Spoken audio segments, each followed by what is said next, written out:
Good afternoon, everyone. Thank you for joining us on KREM 2 News First at 4. I'm Tom Sherry. Welcome, everyone. I'm Whitney Ward. We want to begin with some breaking news tonight.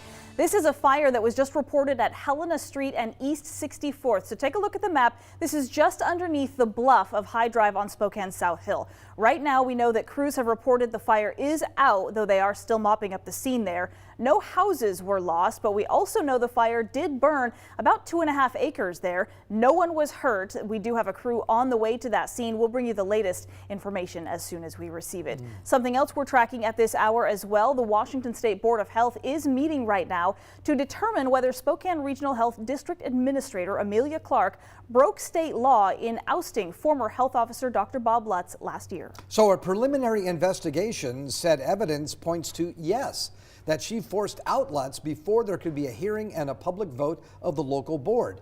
But the final call will be up to the state board. They can basically decide that Clark didn't break the law and just close the case, that she may have and hold a hearing to potentially remove her from her position, or that they need more information to make that call. Lutz himself actually sits on this board, though he will not take part in this discussion. As soon as the vote takes place, we'll have the results for you right here on KREM and online at krem.com. And what you were looking at right there was not Amelia Clark. That was of the meeting which is taking place on Zoom for those state health board officials. Right now, we are about a month away from Washington State fully reopening. As we know, we've been talking about that happening on June 30th. But also, in order for that to happen, at least 70% of the state needs to be fully vaccinated first. So the latest data from the Department of Health says that we are not quite there yet. As of May 26, more than 52% of people living in Washington are fully vaccinated. The Spokane Regional Health District recently shared a map of vaccination rates by zip code in Spokane County. Turns out there are several pockets where only 20 to 30% of a zip code's population is fully vaccinated. The health district's immunization program coordinator believes that the low vaccination rates in some areas are likely due to vaccination hesitancy. We have vaccinated most of the people that want to be vaccinated right now. So I think I don't know if access is the problem, because just us as one provider, we're doing over 20 clinics a week, and they're all mobile. So they're all out in the community. Now, she also believes another barrier in those particular zip codes is transportation to the clinics or the pharmacies. She adds that zip codes with higher vaccination rates do have more pharmacies compared to areas with lower rates. Coming up tonight at 5, KREM 2's Amanda Rowley will explain how the health district is now trying to shift its efforts to get more people vaccinated in those other counties. Well, with high temperatures already here for most of the inland Northwest, and now we're tracking potentially record-breaking heat for tomorrow, local fire crews are preparing for an increase in calls. The temperatures are projected to reach the mid-90s tomorrow. That would be record-breaking temperatures. As we move through the week, winds are forecasted now to increase as well. With wildfire season underway, this combination has fire crews on alert for the rest of the week. And that includes Spokane County Fire District 10, which is asking people to be cautious and help prevent any wildfires from starting. Whether it's mowing the lawn, to having their normal campfire, to even having their little campfires on their decks, in their chimneys or chimenea stoves. Just be careful the next few days, especially because of the fire danger. It just takes one little spark and you'll be off to the races. It really is that serious. He also says they fortunately didn't respond to any major fire calls over the holiday weekend. They were grateful for that. Coming up tonight at 6 o'clock here on KREM 2 News, we'll bring you more on how fire crews are preparing this week, and then everything you can do to help prevent a wildfire from even sparking. But we know that it is very dry out there already. Oh my gosh, tinder dry. Incredibly warm, obviously. We told you already about that fire that was on Helena Street and East 64th, just below the South Hill Bluff. Regina On is there live actually right now from that scene. So Regina, what do we know at this hour? Yeah, Whitney, so what we know right now is that the brush fire is about a 1/4 acre in size. It is completely contained at this point. It was a collaborative effort by the Spokane Fire Department number 8, the DNR, and also the City of Spokane's a quick work to get everything out in time. Now, the fire happened at 2:50, according to firefighters, between Hatch and Helena.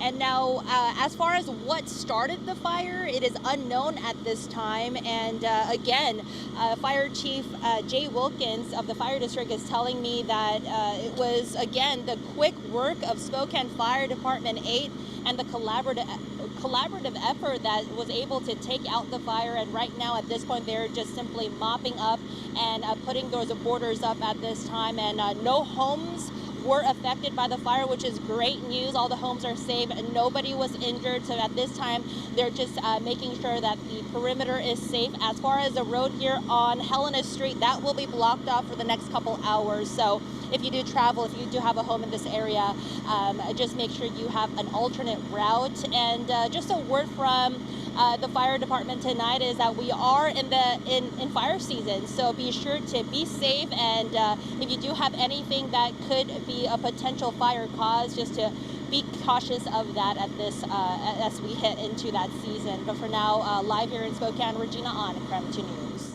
Here we go. Regina, thank you very much. Yeah, obviously firefighters are always working as fast as they can, but they also know out there that at this time, that could so quickly and easily get out of control and get into that brush and really cause a lot of trouble. Well, we've got July-like heat here. I mean, Memorial Day weekend was, if you like it warm, was fabulous. But everybody I talked to that was enjoying the weather this week was like, oh, I hope we don't have to pay for this. We have a heat advisory in effect almost everywhere across northern Idaho, north central Idaho, most of Washington State, at least east of the Cascades. And this heat, again, that we're forecasting over the next several days, we haven't acclimated to this at all. So that's why the heat advisory is on until Thursday at 8 p.m. Right now we're at 88 degrees. Wind is out of the northwest at 9 miles per hour. We think we're going to see record high temperatures tomorrow. We do not have any much needed rain falling across the region. At least the evenings are that is not what we want to see there. No, that's not correct. Looking for a high tomorrow of 94 degrees. And so 94 degrees expected tomorrow, 94 degrees also on Thursday. And then by the weekend, we're looking for windy weather to develop as we get a big cold front moving in. We'll see 74 on Saturday. Sunday's high temperature will only get up to 68. So at least the incredible heat we're seeing right now will not last long. But the next several days are going to be really they're going to be hot, downright hot. And I think we're going to break some records around the region. Central Washington most likely will see highs climb into the low 100s. Oh my gosh. Yeah. It's June today. Yeah, That's right. June 1 right now. Yeah. Wow, you got to check the calendar, Tom. Thanks very much. So we know it's going to be just incredibly hot this week, all the way through the end until the weekend, as Tom said. So now the city is asking for your help to help people stay cool during all of this. Our Morgan Trow is live at Riverfront Park tonight with an update on when the splash pads there will be back in full force. So Megan, how does it feel out there? Whitney, I can definitely feel this heat, and not only is it hot out here, but there are tons of kids playing. It looks really fun at one of these 17 splash pads in the city. But unfortunately, this is the only one that is working right now, and the city says that is not by choice. With the heat advisory in effect, the city is put in a difficult position.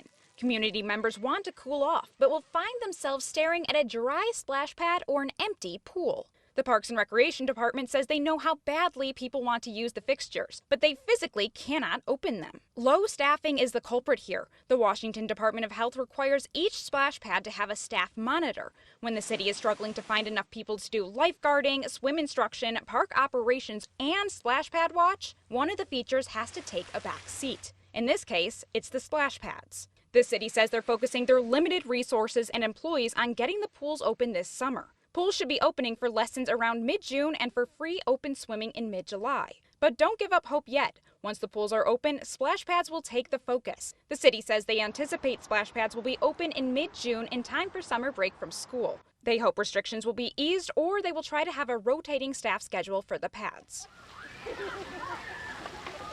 So if you are 15 years and older, listen up, because the city says that they have a ton of summer jobs for you, waiting for you. And so they want lifeguards, they want aquatic aides, they want facility managers. There are so many different things that you can get a job for and also help the community stay cool. Reporting live from Riverfront Park, Morgan Trow, KREM 2 News. All right, Morgan, thank you very much. So we know that a lot of people are going to be looking for those ways to cool off, especially this week. It always sounds like a fun job to me. Yeah, absolutely. It's Yeah. a perfect summer job, especially for those teenagers. All right, time to lace up the sneakers and start practicing for Hoop Fest 2021. The world's largest 3-on-3 basketball tournament is coming back. And after the break, we're going to let you know everything you need to know about registration. We're back after a short break.